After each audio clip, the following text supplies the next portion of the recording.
Hello, good evening, and welcome to The Probe. I am Carlos Caloni.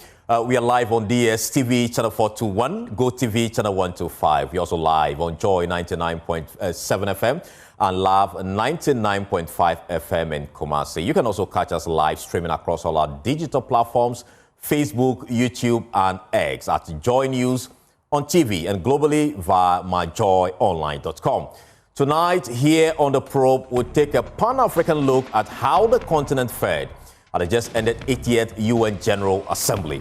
Now, African leaders used the podium to, among other things, press for the UN and Security Council reform, climate justice and laws, damage finance, fairer global finance and debt relief, sovereignty and equal partnership, faster SDG progress, closing gaps in digital access, infrastructure, agriculture, education, and of course, technology. In fact, here are some highlights from the UN General Assembly 2025 there on your screen shortly that we'll be looking through. So you see the UN General Assembly 80th session, the contest from September 9 to 28 this month in New York. And it was held under the theme, Better Together, 80 years and more for peace, development, and human rights. And we will look at another context of the UN General Assembly shortly, which will be on your screen. Now, the UN General Assembly 80th session, let's look at the makeup. About 193 countries actually make up that UN General Assembly, with 54 African nations. That's where the focus is tonight, the African countries in there. Now, let's look at the president from the continent of Africa who actually attended this particular 80th session in New York. You find the Guinea-Bissau president there, Umaru Embalo. Then Vice President of Gambia was also there, Mohamed Jallow, as well as our own President John Dramani Mahama from Ghana. He was there as well. And Josephine Lago is the Vice President of South Sudan. She was there as well. And President of Botswana, Gideon Boko, also represented his country at the UN General Assembly. And you also have the Prime Minister of Burkina Faso also in there, and as well as Vice President of Nigeria is also captured in there. And the Liberian President Joseph Boakai was at the UN General Assembly, as well as William Ruto from Kenya. These are just a few of the African leaders that actually were at the UN General Assembly. Now, let's look at some core messages from Africa, which cut across all the, speeches made by the president and prime ministers. One of the key ones had to do with the permanent United Nations Security Council seat. This has been advocated for largely by most of the African leaders who spoke at the United Nations. They also talked about debt relief and African inclusion in global governance. According to them, they feel sidelined, and so we'll look at some of those things. They've also been calling for reform of global trade rules that disadvantages African exporters. That was also touched on heavily at the UN General Assembly. Let's go on to see Africa's priority trend 2015. Heavy focus on aid and donor support. In 2015, most of the speeches given were on these: debt cancellation or release, plea for development assistance in infrastructure, health, education, etc. So in 2015, those were the things. Let's look at 2025, I beg your pardon. In this 2025, the African countries who went to the UN were much focused on United Nations institutional reforms. I mean, most of the leaders really touched on reforms at the UN.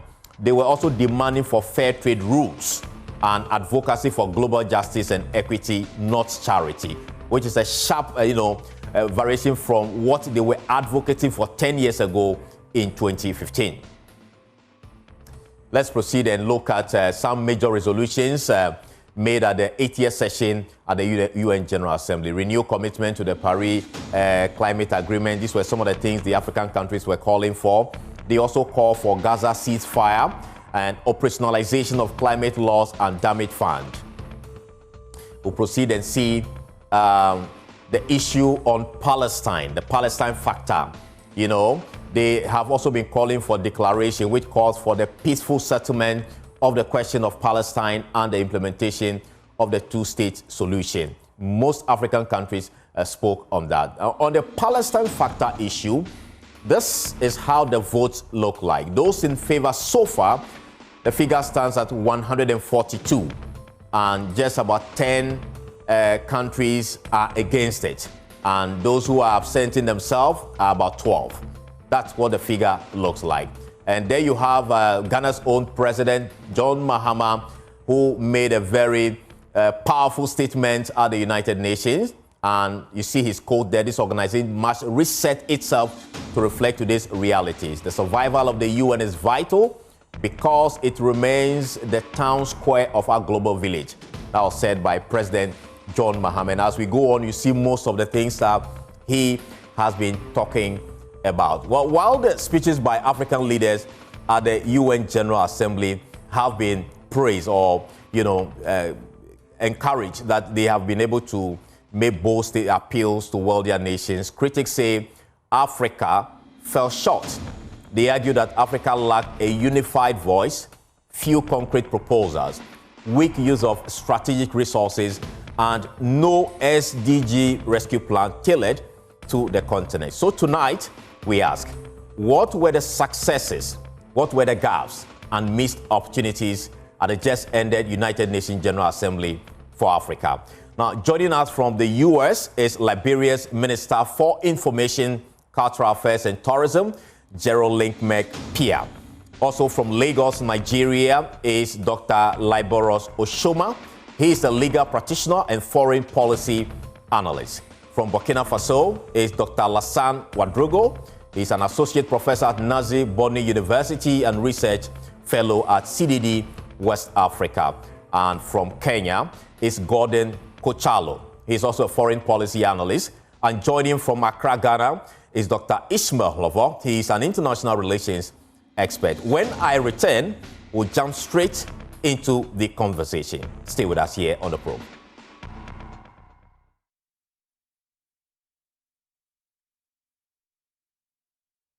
Welcome back, and thank you so much for staying with us here on The Probe. And to my guests, you are welcome to the conversation. And I believe all of you have been following the UN General Assembly debate and what our African leaders have been saying at that particular, gathering. And so I'll give you 2 minutes each to share with us what were some of the highlights for you when it comes to Africa in terms of what our leaders put out there on that big platform. I'll start with you, Liboros Oshoma from Nigeria. Thank you very much. For me, I am one of those who truly believe that for Africa to come to the plate, African has to. You don't go cap in hand the way we have been doing, because I believe the time of making big speeches with, fantastic applauses, we should de-emphasize that. There should be more of Africans stepping up, from within. I think that for Africa to truly show that we have arrived and we need to be taken seriously, the first thing is for Africa to look inward and show its strength from within. The world is diversifying to a knowledge-based economy. What are we doing in terms of that?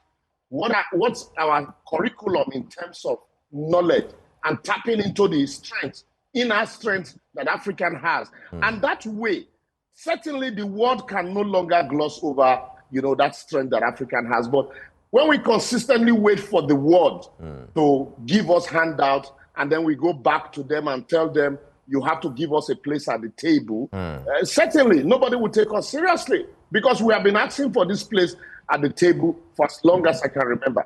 And then also, in international politics, take the case of Trump, for example. Look at the way the Trump talked down on world leaders, certainly because America has consistently positioned itself.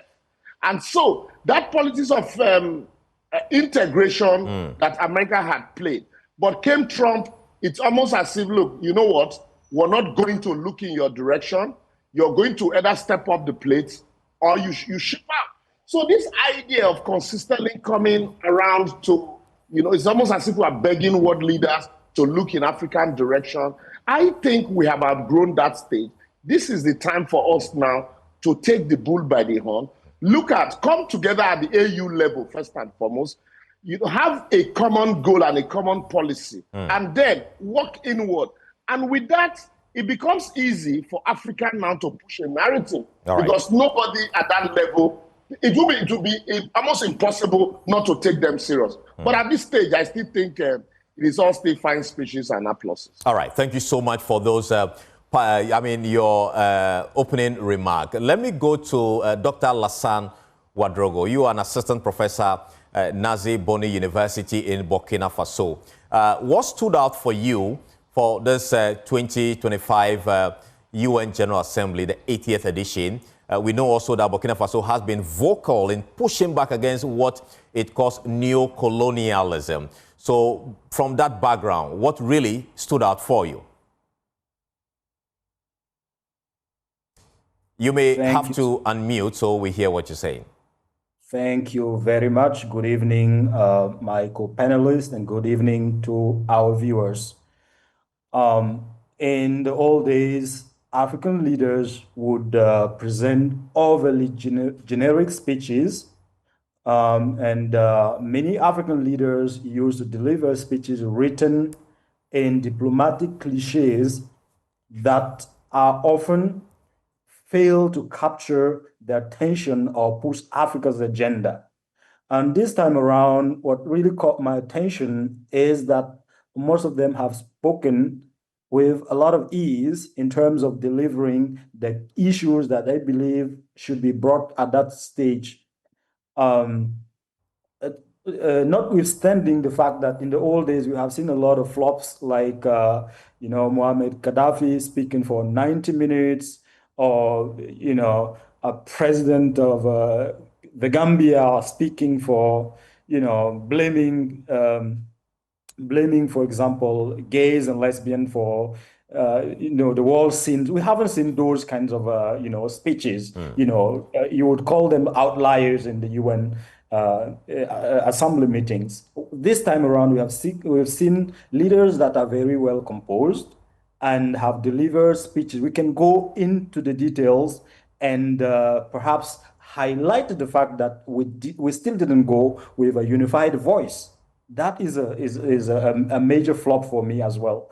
But overall, I believe that Africans have stopped lining up behind, major geopolitical forces to deliver their speeches. You could see individually that each one of them have come forward to push for a certain agenda.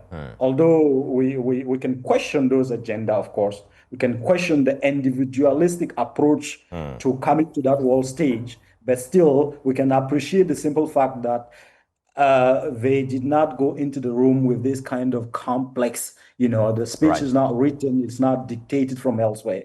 From the Sahel perspective, you have seen prime ministers from Burkina Faso, from Niger, and from Mali, who were uttering statements that could be easily, if it was not at the UN Assembly, be tagged as fake news. If you and I were broadcasting this kind of speech here, we will be fact-checked.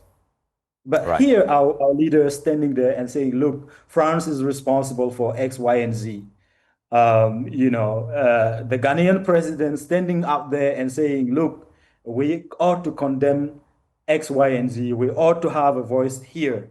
We see that this is a leader who is assuming. It's a leader who is assuming his position as a leader. And I've seen that over and over this year.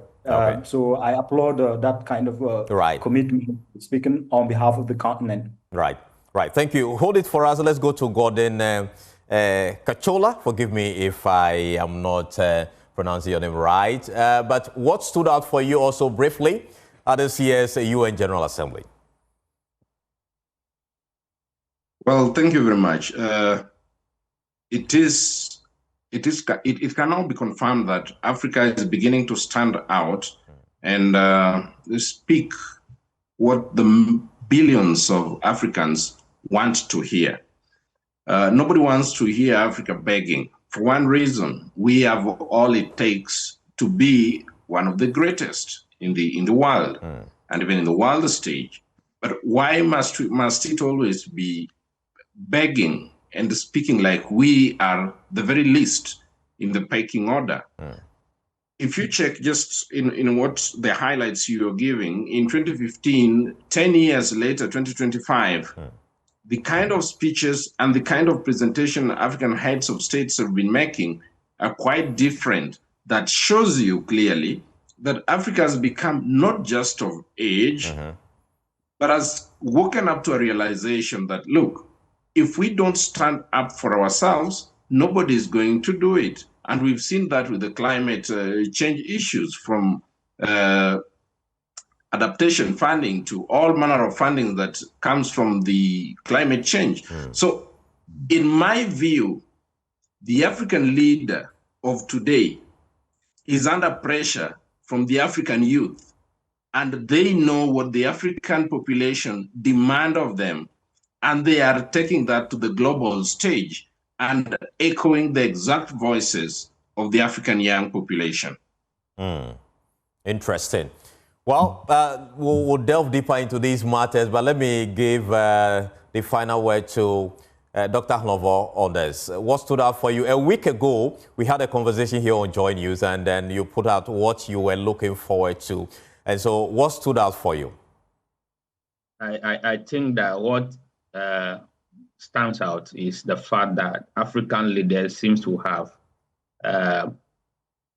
arrived at a voice of independence. They are speaking more with a voice of independent thought. They are beginning to assert a little bit of independence in their speeches, at least. They are beginning to project a vision of how Africa wants the world to look like. They are beginning to be less afraid of what to say on those forums. So you can see a little bit of self-assertion among African countries that spoke. And they're beginning to speak to the core issue that they think matters to them across the world. Either it is the issue of climate change, either it is the issue of migration, either it is the issue of health sovereignty, and all the other things that they are talking about. So there's a little bit of independence in the voice of Africa. Now, but then again, the disappointment will be that if you match that voice, that nice speeches, that nice delivery with the practical realities of what's going on in Africa, then you may be a little bit disappointed. I think that then what it is that in as much as many of them are touching on different sides of the issue, if you put all those pieces together, you could come out with a very elaborate plan from Africa, maybe for the next 50 years on what they should do and put details to it. So for me, it's welcoming that Africa is beginning to have an independent voice. The next level is how to translate that independent rhetoric into practical reality. But in terms of the quality of speeches, it has improved. But then they know that once they go making these speeches at the international level, when they come back to Africa, the youth of Africa must hold them to some of these pronunciations that they are making there to take practical steps to actualize them. So yes, in terms of disappointment, it may be that maybe they are all speaking to different issues, but of course, when you put them collectively, it also reflects the collective issues that Africans are interested in. But of course, as I said, it's the practical reality that Africans like myself and perhaps my other colleagues who want to see how do you move away from debt-bedding countries to financially independent and strong economies collectively as African, because none of these African countries are isolated, can rise to the very top that they are aspiring to be. Right. Thank you so much for your thought. Let me bring in the Minister of Information, Cultural Affairs and Tourism of Liberia, Jerole Pierre. If you are with us, you were at the UN headquarters, you were in that building, and so you saw it for yourself. What really, for you, stood out this time around? And you mean from the perspective of the African continent? Exactly. All right. I think key is the fact that the Africans themselves decided to come together in a way that they have a common position on most of the global issues. And so that was a shift because each of the countries that spoke at the UN were not just concerned about the peculiar interests of their respective countries, because they were counting on the common position of Africa. So, for example, Africa has a stance on the Israel and Palestine issue. They believe that there should be a two-state solution. They have a stand on the issue of reform in the Security Council, and they all hammer that very message. They also have a clear position on what is happening between Ukraine and Russia. They got a clear position on the climate situation, while some of the great powers of the world are suggesting that the climate crisis is a hoax. Africa is clear as to what needs to be done, because on the climate issue, for example, we are the real victims. You know, we are not causing most of the problems that are leading to the climate crisis we have. It's the developed world, the developed nations. And the very people who are doing those things come back to you and say, although there's no climate crisis, it's a hoax. Africa's position was clear. Irrespective of which country was speaking, the stance of the continent on the climate issue is clear. I mean, disregarding what maybe strong countries like the US and others were saying, Africa is clear. So most of these global issues, the African continent was, and the leaders were very strong and forthcoming in their deliberations. What I think about, because I have been around for a good time. I was with President Sirleaf as a press secretary, attended almost all the UN General Assemblies, and most of the time we were busy touching the lines of what the global powers needed. I see a difference because the African leaders are standing up to what they believe and not just following as we've always seen in the past. Yes, so that's what stood out to me. So you agree that 10 years ago, we have shifted away from begging for cancellation of debt to now making some stronger demands? Absolutely. I can take my country's case, for example. Immediately, the new administration in the US, for example, when they came to power, they took a very strong stand on the approach towards aid, right? And all of the interventions that were being done in Liberia, I think they had about 27 programs that they were supporting. They canceled everything, with the exception of 6 or 7. We didn't go on begging. We started to focus on domestic resource mobilization because we have the resources, right? All we need to do is to focus on scrupulously managing what we have. Right. And if someone comes out and say we're cutting aid, the time you will be taking to beg, time you will be taking to cry, it's best to focus on how you can harness your own domestic resources to support your development initiative rather than crying on what the international system or other bilateral nations can do for you. Right. So I believe that all of you on this panel have agreed to the fact that our leaders are speaking, they are making the right speeches, they are making the right demands, but there's some divided front. The next round of questions will be, how do we address that challenge for government on the continent to have a united voice? So when we are making demand for, say, natural resources, we make that together and be able to measure, you know, the output or the outcome of the demands we are making. Some have even argued that all African leaders, for instance, should tell the world that, look, if you don't give us a seat on the Security Council, no African country is going to let out its natural resources to Europe and America. I know. So that becomes our bargaining chip at the UN. I'll start with you, my Liberian Minister, Jeremy Pierre. How do we work together to have that united voice across the continent so we'll be able to push for what we really want?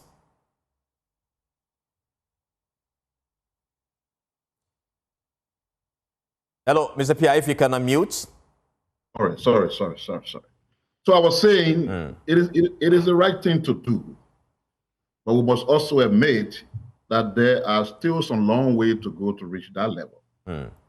Maybe what could take us there, in my opinion, personally, would be border on what was started by the late Gaddafi and others who were trying to bring the continent together in a way that you have probably a United States of Africa. Because when you do that, you're bringing all of the multiplicity of countries under one umbrella.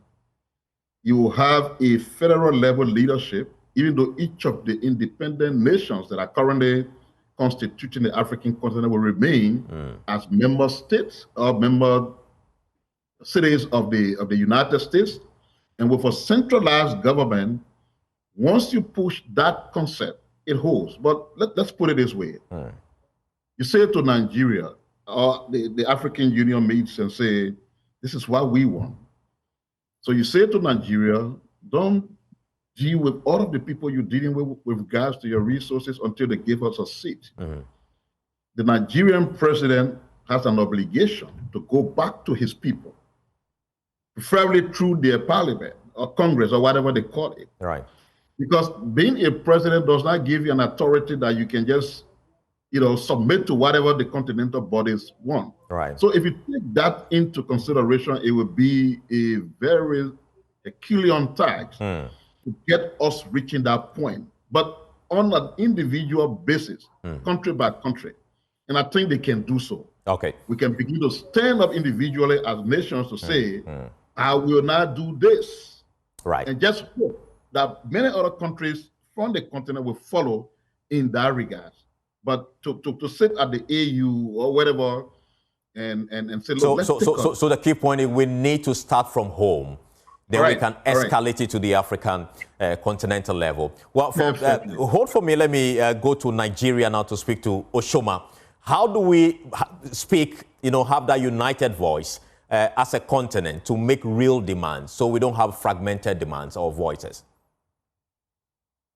Yeah, thank you once again. And I will take it from where the Liberian minister stopped. And like I said, I'm a true African, true and true. I believe in African potential. I believe in African looking deeper inward. Let me start with the African Free Trade Agreement, for example.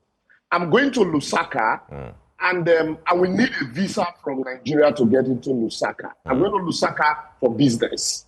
But somebody coming from Canada does not need a visa. He just boards a plane, bam, he gets to Lusaka, he stamped straight in. And here I am as an African who needs to go to a fellow African country, and I can't access it because I need visa. I am going to Lilongwe in Malawi, and then there are procedures. I need a visa.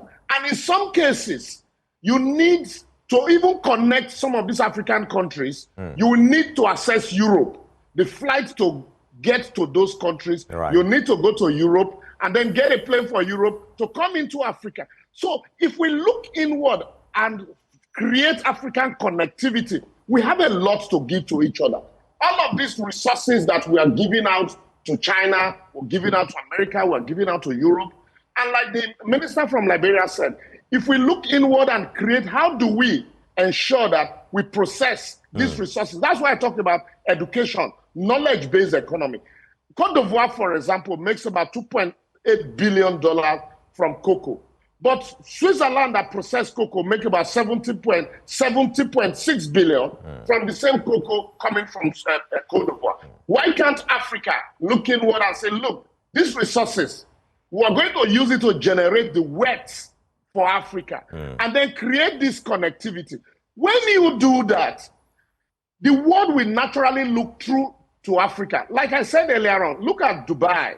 I give you an example with Dubai. Before now, it was easy for Dubai, the Arabs, to travel, go see the world, and their resources were taken to go develop America and Europe until they decided to say, you know what, we're going to use our resources to look inward and develop. And today, anytime there's discussion, they are given a place at the table. They don't go to say, this is what we want.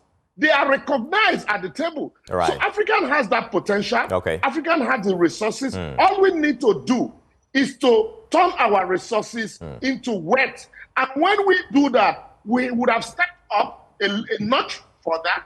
And traditionally, would certainly just fit into the table instead of going every now and then to demand for a place at the table. It is good to demand for a place at the table, but we need to put in the work. The efforts from home. Now, let me go to Lassane Ouedraogo. You agree with the previous speakers when they make the points that we really need to start from home. But some will also argue that we do not have that fair playing field. For instance, at the UN, some others had longer time to speak. Some African leaders had about 15, 20 minutes or so to speak. That's not fair. When it comes to trade, there are also issues like that. So it could be also that African leaders are really pushing. They are really doing all the things we are talking about here. But those barriers are actually making it difficult for Africa to get to the top. You agree? I would say I wouldn't totally agree with this because we only need to prioritize our strategic issues, not everything. Africa's credibility is often diluted when we go and we try to take positions on every global issue. We shouldn't go individually to take individual positions on every single global issue or debate. And to do that, we should be establishing a standing African negotiation team, for example. And that itself is premised on us being able to leverage, for example, the African Union as a coordinating body, or maybe on empowering our regional economic communities as a coordinating bodies to speak on our behalf instead of allowing or letting every single one of us to stand there wanting to pronounce on every single global issue. I believe that if we're able to actually leverage the African Union as a coordinating body or empower our regional economic communities to do that kind of negotiation, we wouldn't have to pronounce or give our individual positions at the UN. Instead, those regional bodies will be speaking on behalf of everyone. Burkina Faso wouldn't have to go and talk about terrorism in the Sahel because Ghana would have raised that issue already. Senegal wouldn't have to go and demand that we recognize the two-state solution in Israel and Palestine because the UN had already given, the AU had already stated its position. I think that is what is missing. We need more solidarity as we prepare. We need more preparation as we go to those assemblies. But to do that, again, we have to also agree. We have to coordinate internally. We have to be standing for one another. It shouldn't just be Mali, Burkina Faso, and Niger, for example, standing firm to talk about terrorism. In the Sahel, because the Sahelian crisis is actually, I stopped, as a researcher, I stopped calling it the Sahel crisis. I began to mitigate a little bit and call it an African crisis, because what is happening in the Sahel, for example, is going to impact everyone else if it does not stop. Okay. All right. Thank you so much. Let me switch to Kenya now to speak to Gordon Kachola. The previous speaker who just ended, Dr. Kwasan, just said that instead of going or addressing this issue individually as state, we should use other vehicles, the AU, the ECOWAS, the SADC, all of those, to now speak and make one voice. That is the only way we can address the division or the seeming division at that level. What do you say to that? Well, if we can't make our institutions work for us here in Africa, what are the chances that they will work for us when we step out of Africa? I think number one thing, and the most important thing that Africa must begin to prioritize, is to ensure that our institutions work. Work at the level of, at the country level and at the continental level. Because look, let us be very realistic with one another here. Even if we say AU got to work for us, but who funds AU? The other day, Kenyan president was lamenting that must we wait for EU to send us donation in order to go and solve issues in Sudan? Must we wait for another body out of Africa to send us money so that we can tackle these issues? Can't we begin to handle these issues by ourselves? So the bottom line here is we must begin to prioritize the fact that our institutions must work. So when our institutions work, then we can be sure that it's not just about presidents, but it's about the countries and the continent at large. As speaker, we got the resources from Nigeria. The speaker from Nigeria said, we got the resources. It is true. But how are we managing our resources? To some countries, which I will not mention, you realize that we are getting into a debt trap where we are using our resources as a bait for debt. So we are auctioning these resources. They are natural resources. So we are using these resources to get some loan. And these loans, how do we even use them?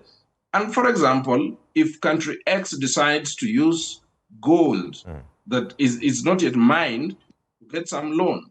So what happens when the gold prices shift in the global market? What happens when oil market, the oil prices go high in the global markets? Are we going to work our loans with the fluctuating prices?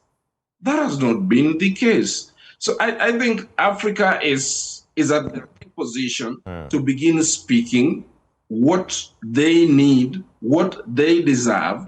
But even as such, Africa must begin to understand that it's not just about speaking, but it is also about positioning ourselves to get rightfully what belongs to us. Right.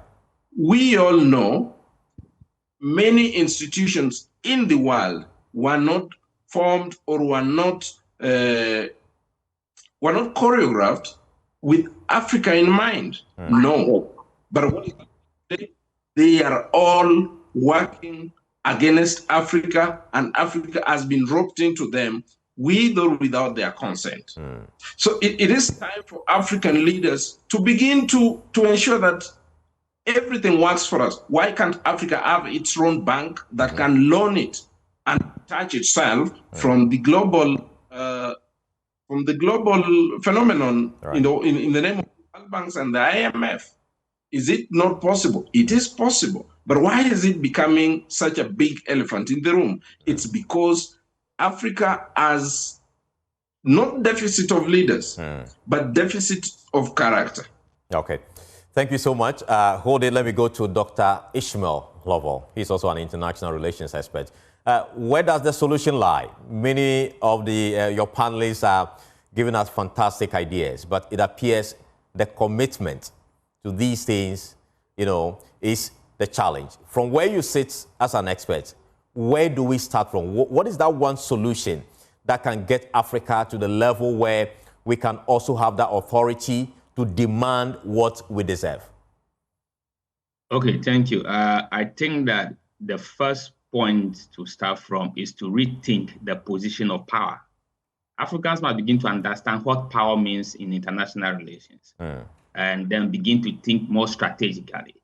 So as you see, some of my co-panelists have mentioned that we have the resources. So the next thing is, how do you translate that resource into power and into a position of strength? Now, Africa currently have a very youthful population. In the next few years, we will have the population that will be unmatched by any part of the world in terms of youthfulness. And that means that a highly innovative population.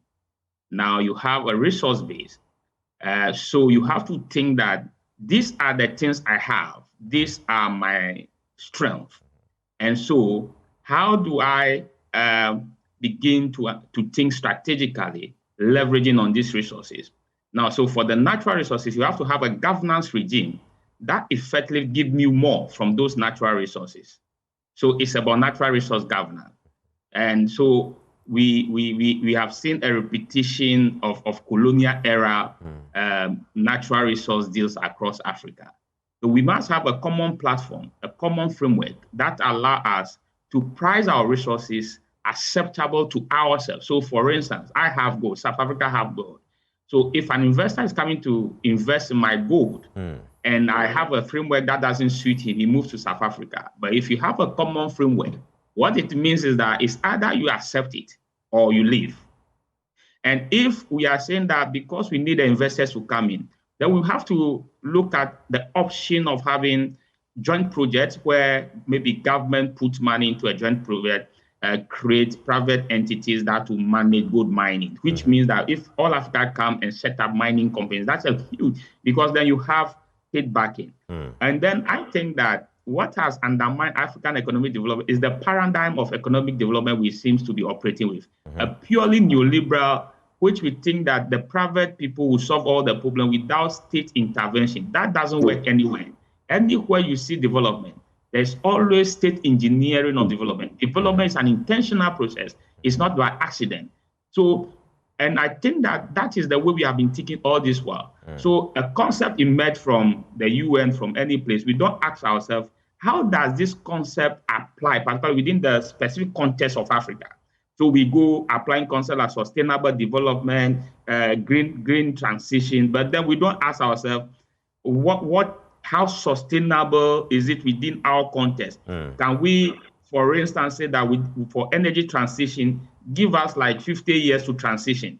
Because you have burnt a lot of fuel to get to where you are, and now you are thinking of environmental sustainability. The additional cost for us to develop using greener energy, immediately we cannot get. So yes, let's have a transition period based on our circumstances. So first, we might begin to think seriously about how we see power and how we conceive power within international, and then we must seek some. And that would mean that we have become more strategic in thinking, think collectively based on our resources. Then that will also mean that the AU ECOWAS becomes stronger. Once you begin to think like that, then you have to assign them more roles, and you have to finance them adequately, as somebody has said, because it's strange that we'll go talking about Africa need a seat at the table and all the rhetoric, and then 60% of the AU budget is financed from outside. So virtually, the AU will have to design its own development frameworks to suit that donor, because you see, then they have to discuss with the donor. These are the policies we have, and the policies have to align with a particular donor's interest. So then you ask yourself, even the AU, even the ECOWAS, is it pursuing policies that are in the interest of Africa? So if we don't begin to think seriously of what is power, how do we acquire power? And what are the things we have now to acquire power? And then that will automatically lead all of us to realize that the only way we can become powerful, the only way we can climb up the ladder economically and any other way is that one of the sources of our power is our collectivity. That if we act as individuals, the system that is built to ensure that we act as individuals and will fall. But then collectively, we are able to use the same structure to climb up the global scale. And if you do that over time, you realize that we will be the ones calling the shots and not at the receiving end as we have always been. Thank you so much, Doc. As we wrap up, I go around once more. Let me go to Geraldine McPeer. A lot of the things you guys have spoken about this evening comes back to the political will from the individual countries on the continent, so that if we have institutions like the Africa Continental Free Trade Area, which was set up to facilitate trade on the continent, we need to work at it and get it, going. But as we speak, trade barriers are on the continent, making it difficult for the African Continental Free Trade Area idea to fully materialize. You speak for the Liberian government. From where you sit, what level of political commitment do you see on the part of our leaders in coming together to ensure that we achieve that one Africa and economically and in terms of leadership? All right, thank you. Before I answer that, I'd just like to piggyback into some of the things the earlier speakers talked about. Right.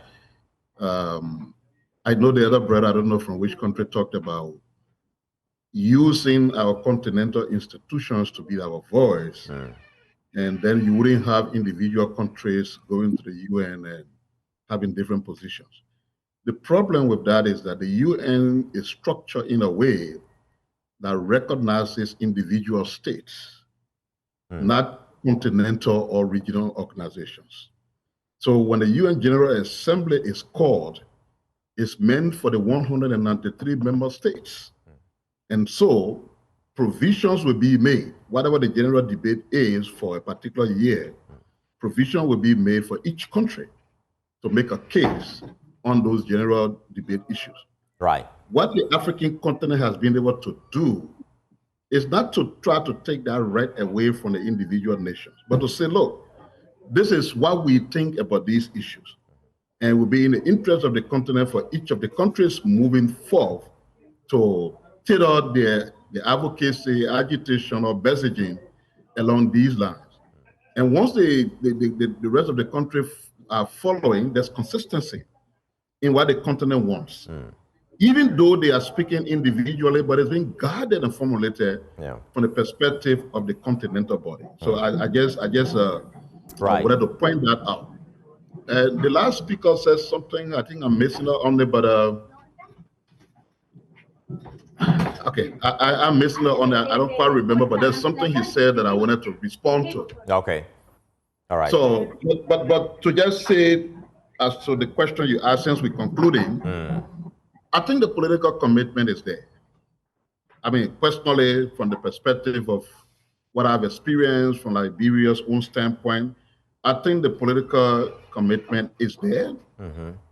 But the challenge will remain until we see the need to bring the continent together in a way that will bring out the force, the power, and everything that the continent represents. We are the richest continent. No continent in the world got resources as we do. Right? Our major problem is, how do we transform these resources we have from their natural standpoint to what is demanded and needed globally? That's why we fought it. And so those who have the capacity to change what we have on the ground for being what it is, they come to us. We need development. We need to run our country. We need to strengthen our economy. So we give it to them, right? We give it to them through concessions and all kinds of agreements. And I'll give you one example. We recently had a situation where a gold mining company operated in Liberia for 1 year. They were able to take away $1.4 billion worth of gold from a particular part of the country. That place remains neglected. If you went there and somebody told you that $1.4 billion worth of gold came from this place, you say, then how is a place like this? The country as a whole benefited around 16 million from that transaction. How do you compare that? So when we got a picture of what has happened, what they were able to take away, what we got as a country, and the state of affairs of that particular place where the resources are coming from, we decided to change the trajectory as a country, as a government. So this is occurring all over the country. Go to places where the iron ores are coming from, the golds are coming from, see the living condition of the people. But yet, this is where the iron ore that is being used to transform Western Europe and other places are coming from. So we need to do better than that. That's all I can say. Okay, thank you so much. Mr. Pierre, let me go to Oshomo from Nigeria. We are wrapping up in about 2 minutes. Tell us, we want to know if we do have that political commitment. If not, what do we need to do to fast track so that maybe in 5 years' time or in 10 years' time, we'll see real progress? Yeah, this is where I want to disagree with my brother from Liberia. I do not see the political commitment from, maybe pockets of commitment, but not a united front kind of commitment. Okay. It is easy. It is easy for African youth. We have resources, human resources, youthful population, but it is easy. Go to the embassies.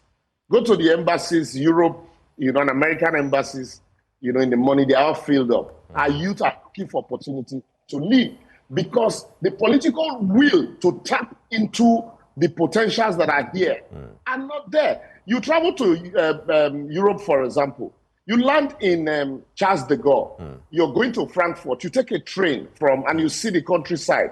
And Africa has such beautiful sights. What stopped me, for example, from taking a train from here all the way through from Nigeria, all the way through Benin Republic, Ghana, Togo to Ghana and all those. Togo, yeah. Ghana, and then as far as Burkina Faso, and all of that. Once you have that connectivity, today the same youth, xenophobic is almost everywhere because there is no equality. Some countries feel, look, we are putting in enough resources and effort.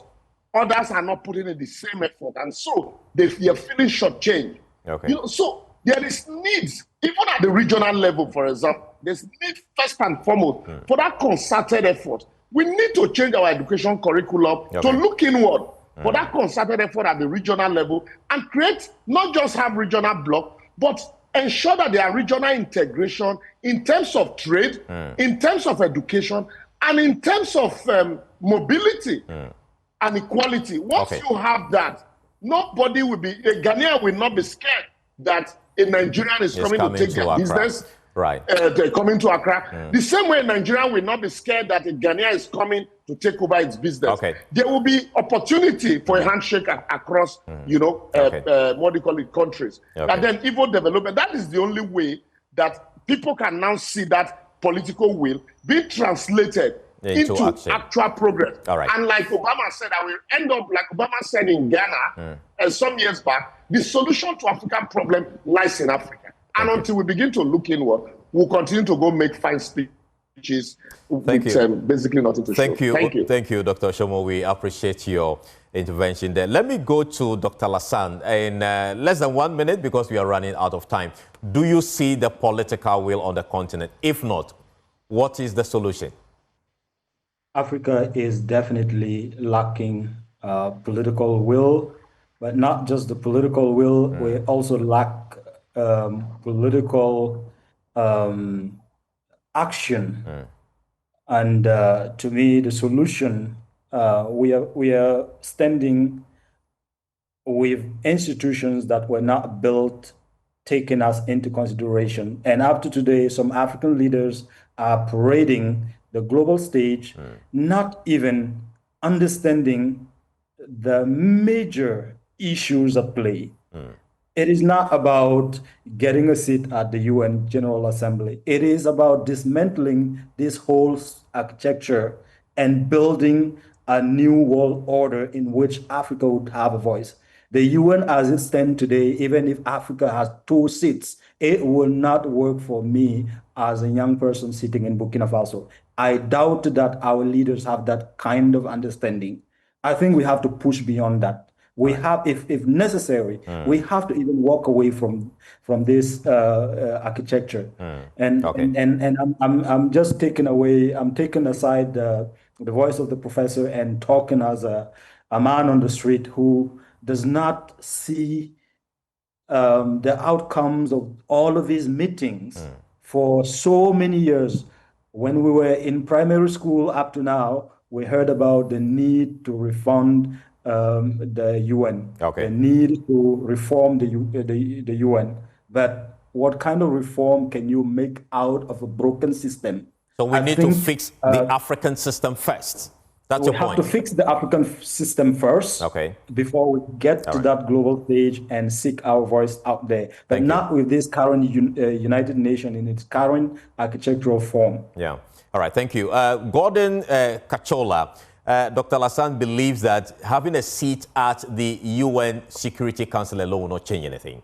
And so we need to build a new system in maybe 1 minute. Tell us what you make of that. The United Nations Security Council has become a scapegoat for many African leaders. Because when Kofi Annan had proposed this earlier on while he was this UN Secretary General, at that time, not Egypt, not Nigeria, not South Africa could agree, even on the table, who is to sit on the Security Council. True. So that alone kills the debate. Yes, we need to be there. Yes, we need that representation because of the numbers and the resources. But the fact is, as many panelists here have said, and we are all in consonance, that Africa is not just seeking a seat at the UN Security Council for the sake of it. Okay. We need to bring near the entire architectural systems of the UN, because UN as it was formed after the fall of League of Nations, but with Europe in mind that was then bogged with war.